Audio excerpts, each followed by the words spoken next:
Welcome to the Madison Miller Podcast. Today is Tuesday, September 15th, 2020. Today, I'm going to go over last night's Monday Night Football doubleheader and the Stanley Cup playoff or Western Conference final game for last night. Look ahead to tonight's Eastern Conference final game and two NBA playoff games I have to go over for tonight.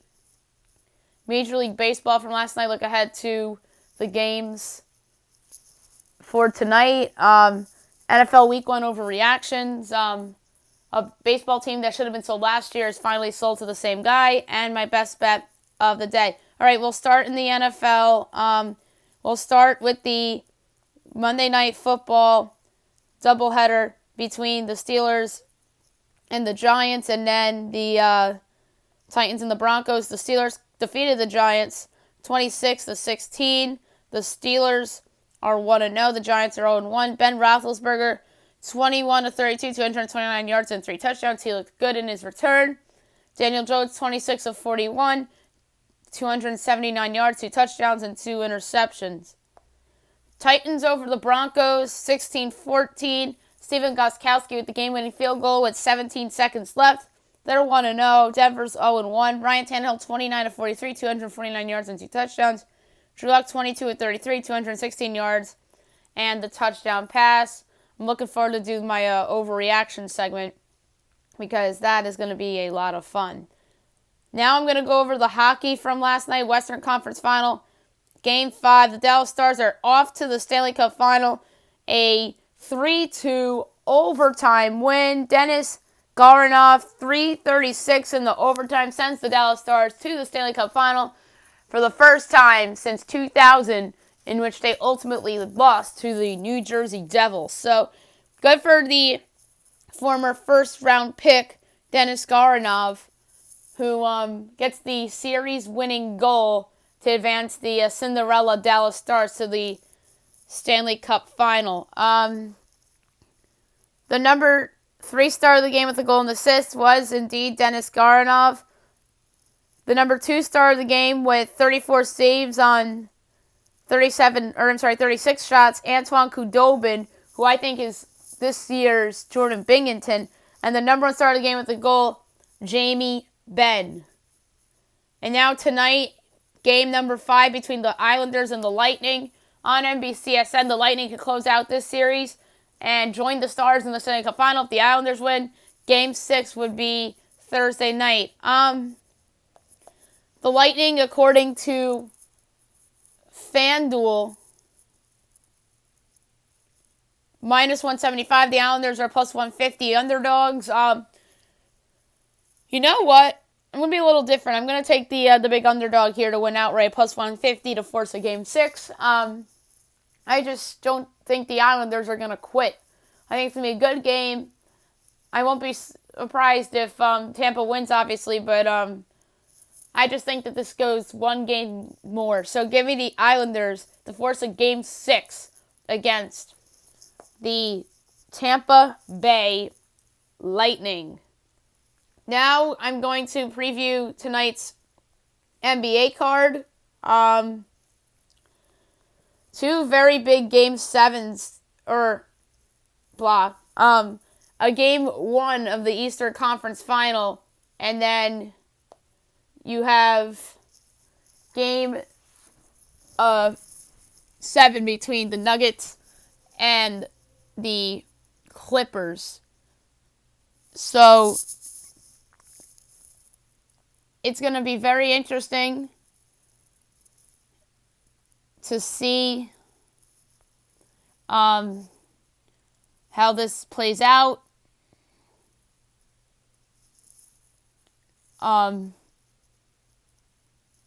You got the Heat. You got the Celtics tonight. It's the first game on ESPN at 6:30. Boston is favored by 1.5. I picked Miami in 6 yesterday on the podcast. I suggested that Miami is an awful matchup for Boston because Bam Adebayo, who's guarding him? Who's the Celtics center that's going to guard Bam Adebayo? That guy is a stud. And I mean a stud. And then you got Jimmy Butler, who's been in a ton of big games. I would make this point spread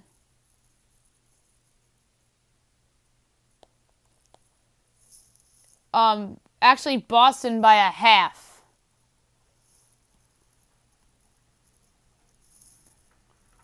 But if you do some other real math,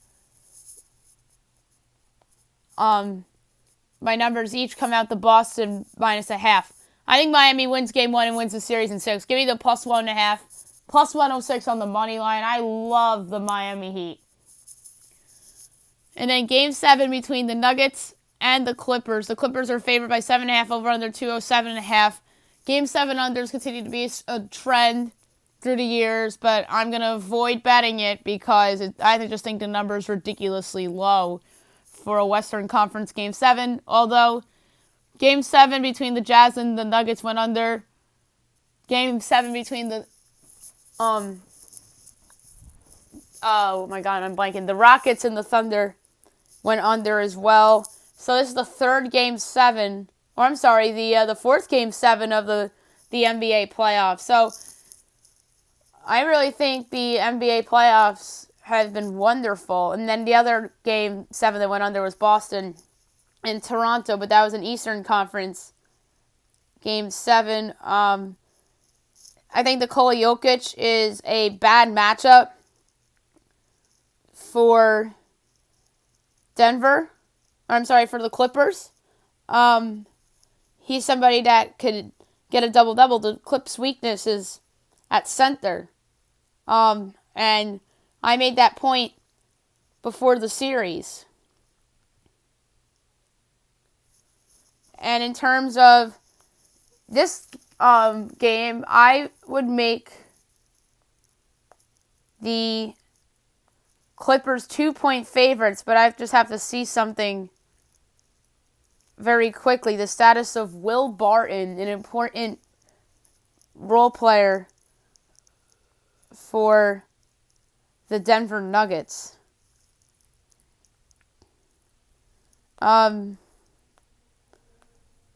I don't think he's in the bubble. Although he could be back. If Will Barton is back, I would make it Clippers by 2.5, or by 2, my bad. And then without Barton, it should be 3. I'm taking the Nuggets getting the 7.5. I don't think they'll win. I think that this game will end on another game-winning shot by Kawhi Leonard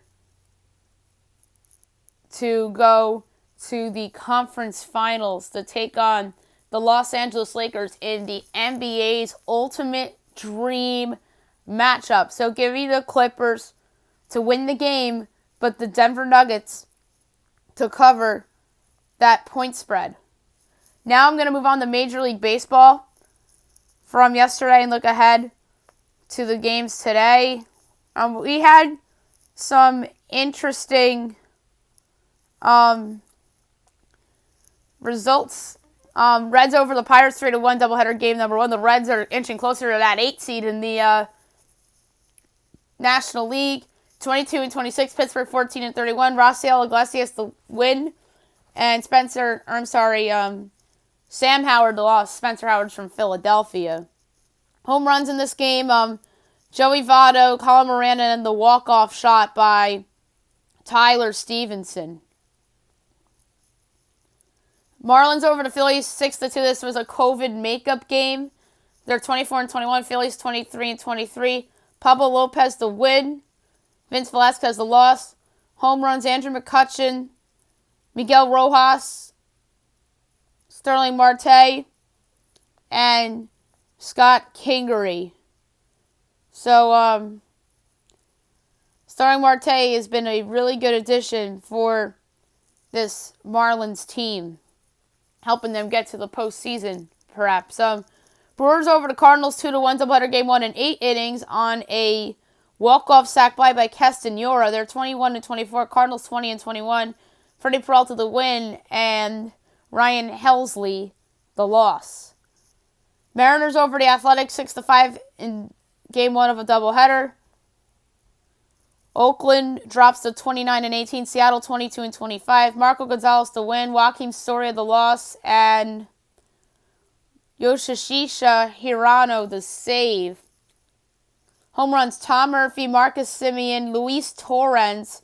So Seattle came back from 5-0 down to win this game. Seattle's not that bad, guys. I mentioned that on the podcast, I believe, yesterday, that the Mariners have overachieved this season. And no one's going to give them credit because it's a shortened year, and other teams like the Angels and the Rangers are underachieving in that division. And then another homer was somebody who I think's had a career year, Jose Marmolajos.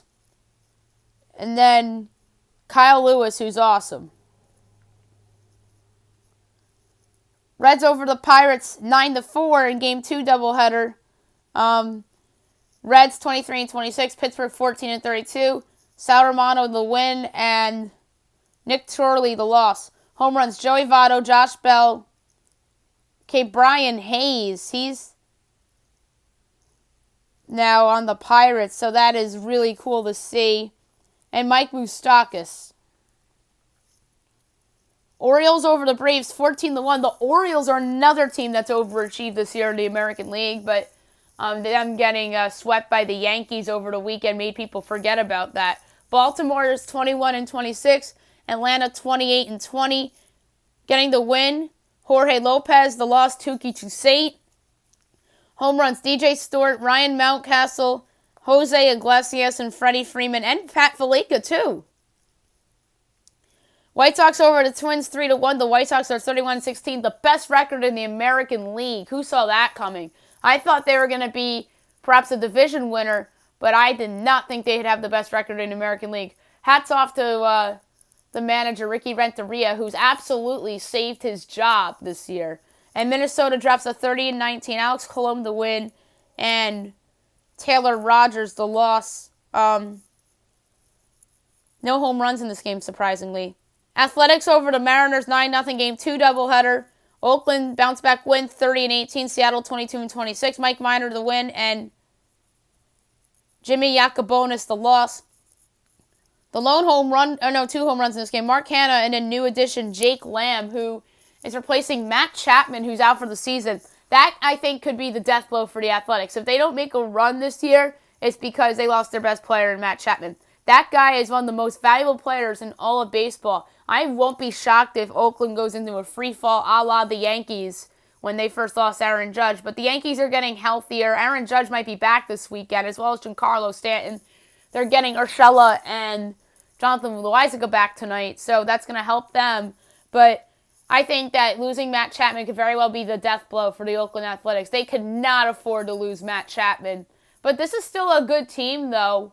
But I was all in on Matt Chapman this year. I thought he would be the American League MVP winner, but that's obviously not going to be the case now that he's out for the season. And he wasn't really having that good of a year anyway.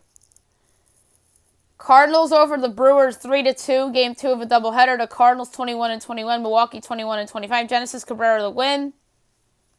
Justin Topa the loss, and Tyler Webb the save. The lone home run in this game was from the Brewers' Jed Jerko, the ex-Cardinal. Padres over the Dodgers 7-2. The Padres are a game and a half back of the Dodgers. I'm starting to regret not betting the Padres to win the NL West. Meaning, like, a week ago, I thought about it, but I didn't pull the trigger. I was talked out of it. San Diego 32-17. Dodgers 33-15. So they're two back in the loss column. Danielson, Lamet the win. Clayton Kershaw the loss. Home runs in this game, Trent Grisham and Will Myers. Danielson Lamet was awesome and is probably the biggest start in his career. 7 innings, 3 hits and a run, 2 walks, 11 strikeouts, 2.12. Kershaw, 6 in the third, 5 hits, 3 runs, no walks, 9 strikeouts, 2.28. So a quality start. That's not going to turn people's heads because they ultimately had lost. Tonight's games. No day games today, which is a surprise. 6:40, the Red Sox at the Marlins. Tanner Houck making his big league debut against Sandy Alcantara, who's been pretty good for Miami this year. Pirates Reds. Joe Musgrove and Michael Lorenzen. That's an overall consider. Nats Rays. Anibal Sanchez and John Curtis. John Curtis has been a pleasant surprise for the Rays this season. 7 o'clock, the Blue Jays at the Yankees. Huge games for the Yankees here. Taijuan Walker against Davy Garcia. Davy Garcia has been a revelation for the Yanks thus far in 3 starts. 101, 3.06 ERA, whip of .91. This guy, I think, has inserted himself as a candidate to be in the postseason rotation, along with Masahiro Tanaka, Garrett Cole, and if James Paxton comes back healthy, that's a good foursome. And as Garcia would replace Jordan Montgomery, as Jordan Montgomery has failed to make that jump to that breakout guy that the Yankees are hoping he'd be. And Taijuan Walker's been awesome for Toronto, so this is an under that I'd consider. And by the way, Davy Garcia has already seen the Blue Jays this year, and the Blue Jays, he pitched very well against them, and I might consider Toronto here. I really might, because it's their second time seeing Garcia. But although the Yankees have won 5 straight, the case against the Yankees is that they're due for a loss. They've won 5 in a row. I mean, this could be 6 in a row tonight. Mets Phillies. Rick Porcello and Jake Arrieta. Mets still in play for that last playoff spot in the National League. Phillies need to get their act together here a little bit. And that's another over I'd consider, Porcello and Arrieta. That's another underdog I like, Philadelphia. Rick Porcello on the road in the bandbox that is Philly. Royals Tigers. Danny Duffy and Matt Boyd. Matt Boyd's been absolutely terrible this season for Detroit. 7:30 Braves Orioles. Huascar Yanoa and Tom Eshelman. Tom Eshelman's actually been okay for Baltimore this year. Cardinals Brewers. Jack Flaherty and Brett Anderson. 8 o'clock, Twins White Sox. Randy Dobnak and Dane Dunning. Dane Dunning's been pretty promising thus far for the White Sox, and Randy Dobnak's had a career year for Minnesota, although he's seen some regression lately. Rangers Astros. Kyle Cody and Jose Urquidy. Cody, by the way, owned 1.93 ERA, whip of 1.34, so he hasn't been bad despite a lot of walks. Indians Cubs at 8:15. Good one from Wrigley. Carlos Carrasco and Yu Darvish. Darvish has been unbelievable. He might be one of the Cy Young favorites if it's not Jacob deGrom in the National League. He's been very good. And I would consider Cleveland in that spot, too, as a nice dog play. Fox Sports 1 at 8:40. Athletics Rockies. Sean Manaea against Antonio Senzatella. So the Athletics' second night in a row on Fox Sports 1. Tough call. I'm going to say that Oakland gets it done again. I think the Rockies are a team that peaked earlier in the year, and they are a team that I think is probably going to finish double digits under 500. So give me Oakland on the road at Colorado. 9 o'clock, the Dodgers at the Padres. Tony Gonsolin and Zach Davies. And Zach Davies has been marvelous for San Diego. So that's another win for San Diego in terms of a great trade.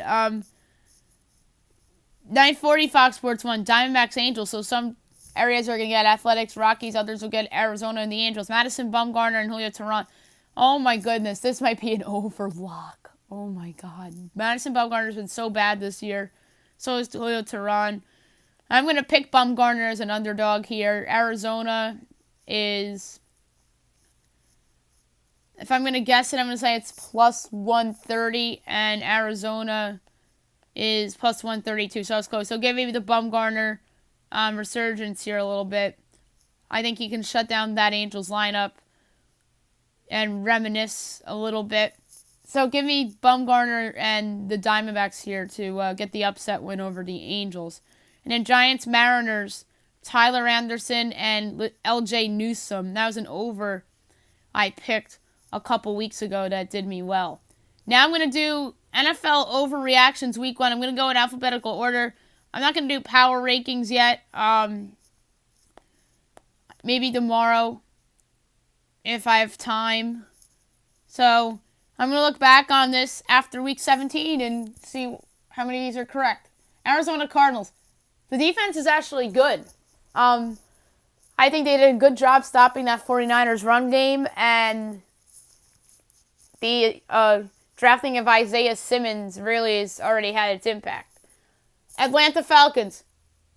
Matt Ryan is this year's Jameis Winston without the turnovers. So I mean that because the quarterback that gets all the garbage time stats that look so great on paper without the turnovers. The Baltimore Ravens. No hangover from last year. They look every bit as the team from last year. The Buffalo Bills. Josh Allen is the 2020 breakout quarterback. Josh Allen had a good game against the Jets. Over 300 yards. There's some people that still hate Josh Allen. I don't get it. Like, this guy helped the Bills make the playoffs last year. And no, he's not Mitch Trubisky 2.0. The Carolina Panthers. They are the 2013 Eagles offensively. New college coach comes in and the offense shows off very fast, just like Philadelphia's did against Washington in Week 1 in 2013. Except the difference is that Philadelphia wound up winning the NFC East. I do not think the Panthers will win the NFC South because their defense is hideous. Although that 2013 Eagles defense was not good, but it wasn't hideous like the Panthers defense is. The Chicago Bears. Speaking of Mitch Trubisky. Mitch Trubisky is good. He led the Bears to a come-from-behind win down 23-6 against the Lions, who many people picked to win the NFC North this year. The Cincinnati Bengals. The defense isn't bad. Their defense kept them in it against the Chargers, but they lost the game because of a ridiculous OPI call on A.J. Green and a missed field goal by Randy Bullock. The Cleveland Browns. New coach, same old Browns. They get blown out by the Ravens, and Odell Beckham Jr. has the same problems as he had last year. Baker Mayfield's not better. And Kevin Stefanski's the new Freddie Kitchens. The Dallas Cowboys. No Jason Garrett, same offense. Literally, watching the game, it's literally the same old stuff that Jason Garrett used to do with the Cowboys. Questionable decisions, and play calling, and it all came back to bite the Cowboys, especially going for it on 4th and 3 late in the fourth quarter instead of opting to tie the game with the field goal.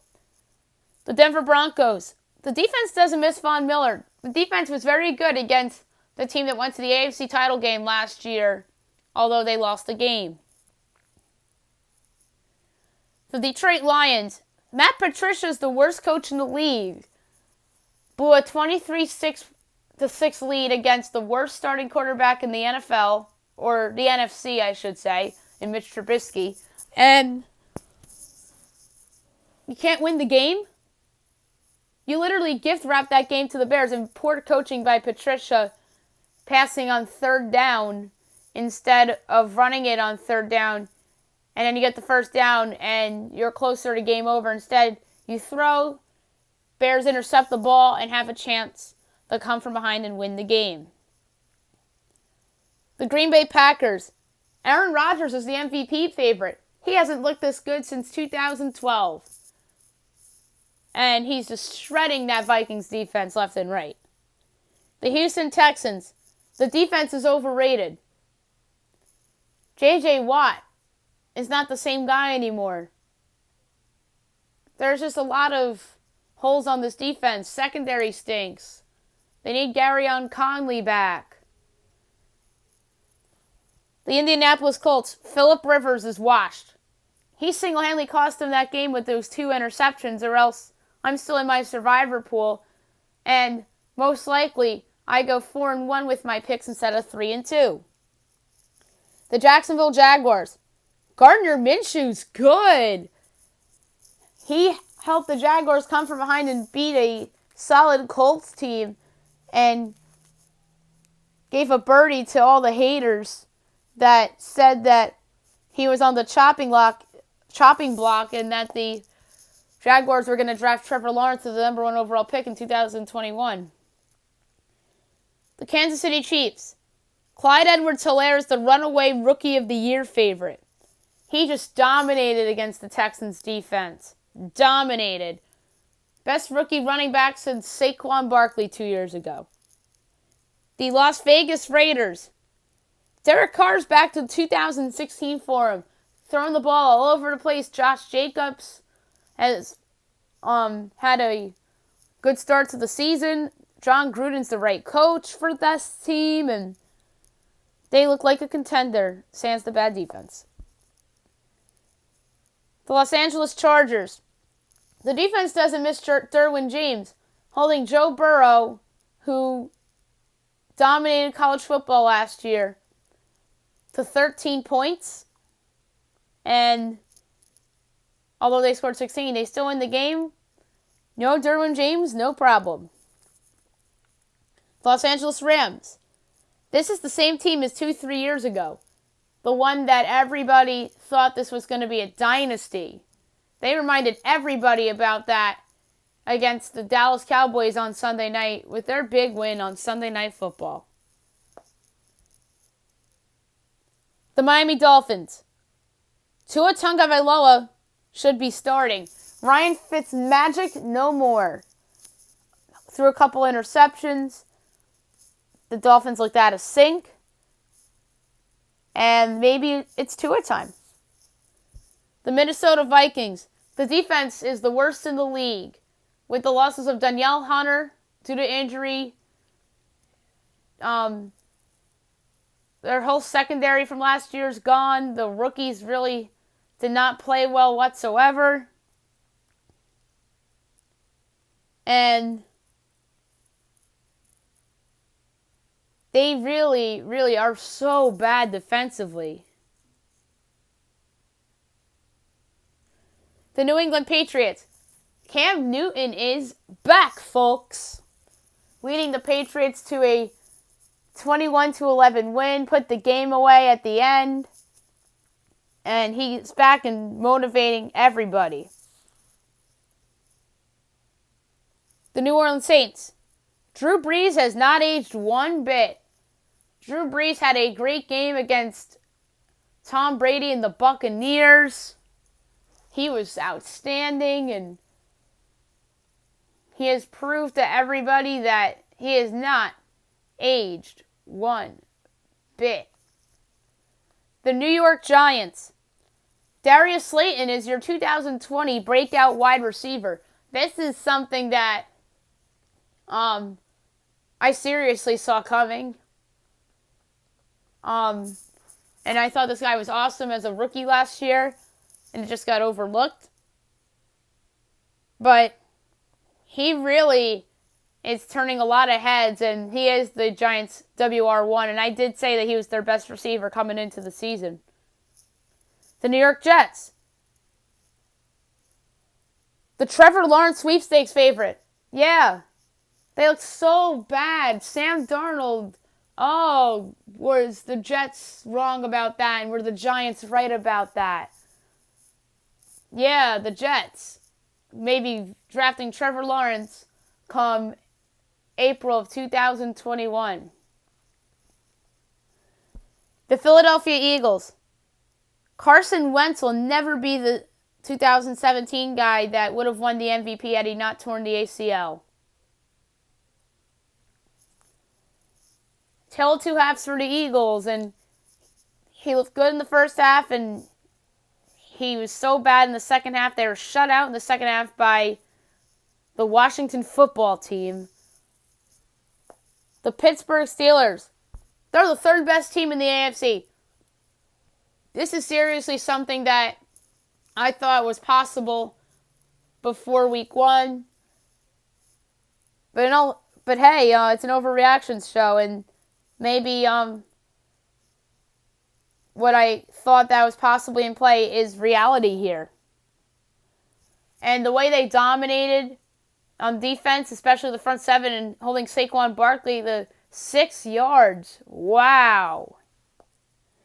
The San Francisco 49ers. They're the 2019 Rams.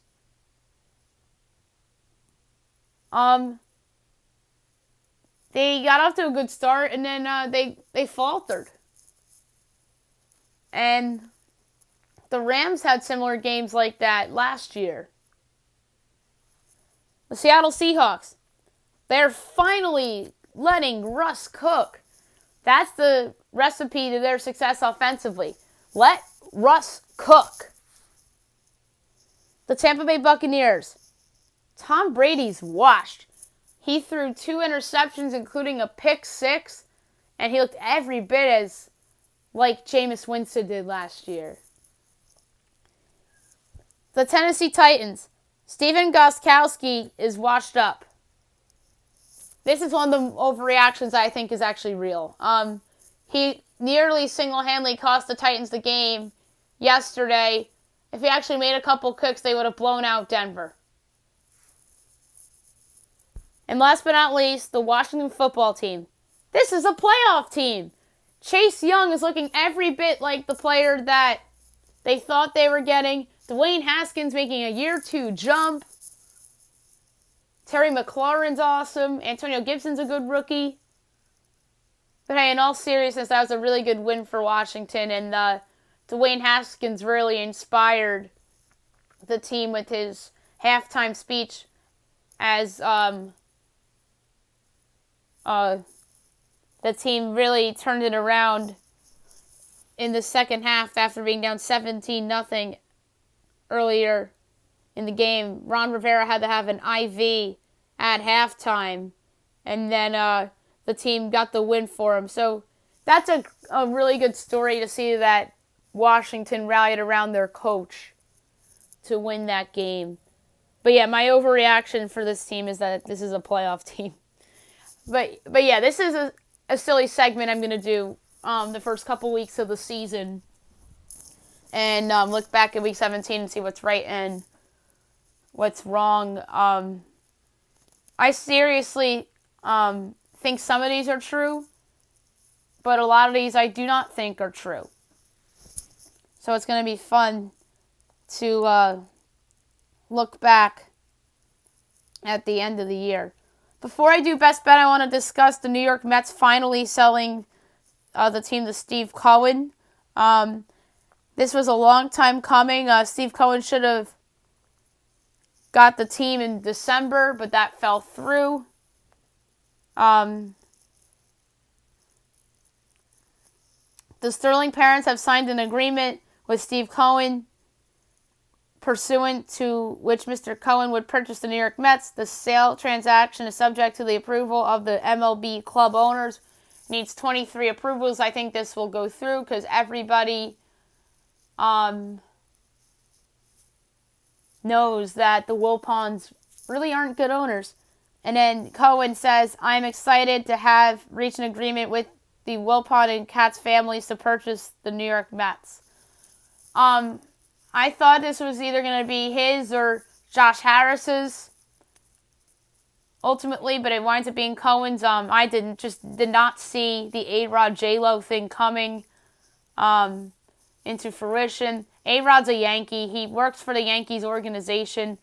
I think that's a bad look on A-Rod, if in a weird way, to Yankee fans if he goes and owns the Mets. I mean, Jeter going to own the Marlins is one thing because the Marlins are not a rival. The Mets are. And then I think some Yankee fans do want to see the Marlins succeed due to Jeter being there. But the Mets, that's a rival. It's not as brutal as, say, A-Rod buying the Red Sox, but A-Rod buying the Mets really would not bode well for a lot of Yankee fans. So I think A-Rod knows that. So that's, I think, part of the reason why they dropped out of the bidding. Although it was rumored that they made one last-ditch effort. And then I think the Brian Urlacher thing really hurt them in terms of a perception standpoint, because he was in that ownership group, and then he made some not so great comments on the internet recently that really made a lot of people lose respect for him. So that I think hurt A-Rod and J-Lo a little bit. But yeah, Steve Cohen, I think that this guy wants to spend money. He wants to be good. But to me, what's interesting now for the Mets is what's the future hold for Brodie Van Wagenen? Does he get fired? I don't think he's done that good of a job. To me, he lost that trade with the Mariners, even though Diaz has been better this year and so has Cano.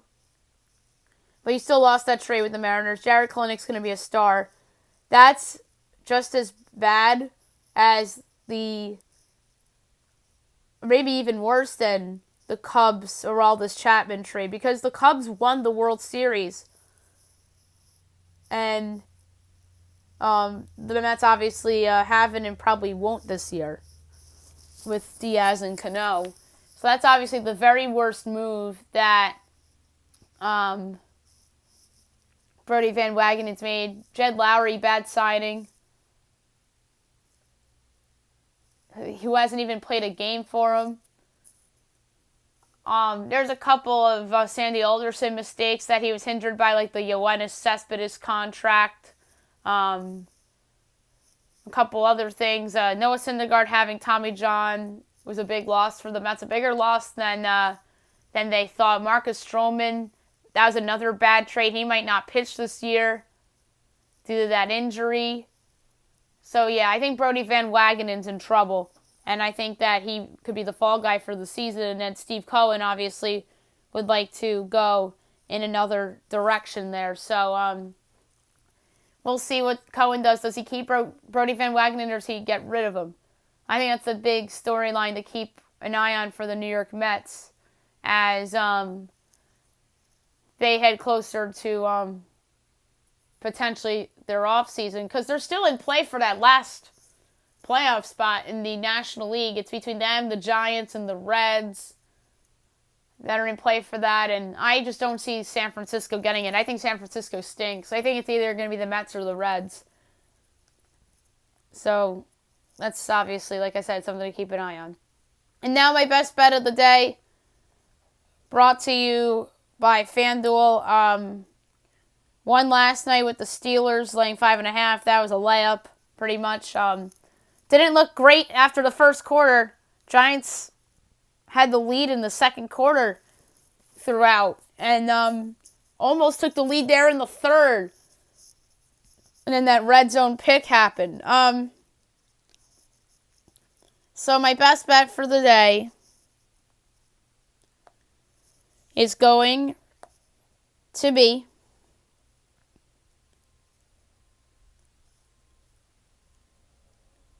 I have a lot of things under consideration here. But the choice that I'm going to take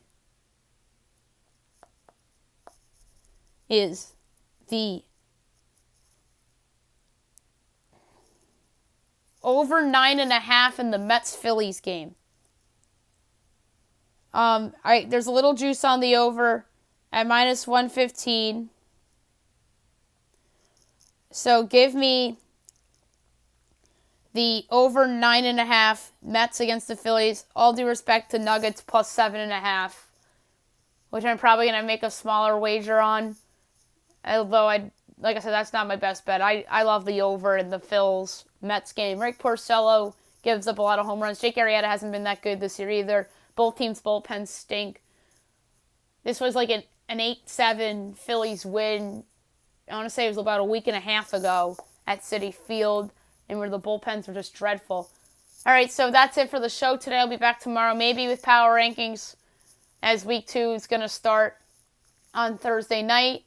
NBA, NHL, Major League Baseball as well, and any other news that happens in the world of sports I'll have for you as well. Hope you guys have a great day, everyone.